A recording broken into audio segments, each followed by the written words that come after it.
Welcome to the CFD weekly overview of the global financial markets. The shared European currency strengthened last week. The number of cases eased in France off the highs from last week. The biotech firm Moderna cheered markets on Monday by reporting a whopping 94.5% efficacy rate in its COVID-19 vaccine.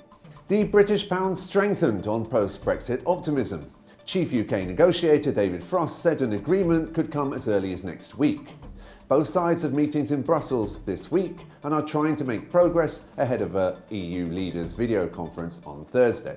The Japanese yen strengthened as investors assess that effective vaccines are quite different things from their distribution and adoption.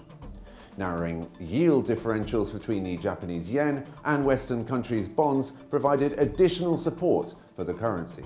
US stock indices rose strongly last week, with the USA 500 approaching again its all-time high on Monday. The prospect of a successful vaccine and Joe Biden in charge of the White House boosted sentiment strongly. Big tech companies, as pandemic winners, were also dumped as high valuations weighed on them. After all, people will spend less time purchasing items online and watching TV subscription services at home if lockdowns and the fear of catching COVID have passed. Tesla was officially accepted into the S&P 500 stock index.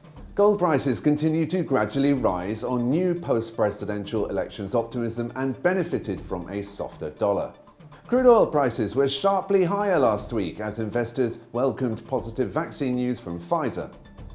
OPEC and its allies held a ministerial committee meeting on Tuesday to look at adjusting plans for oil supply cuts next year, as the health of the crisis worsens the prospect of future demand.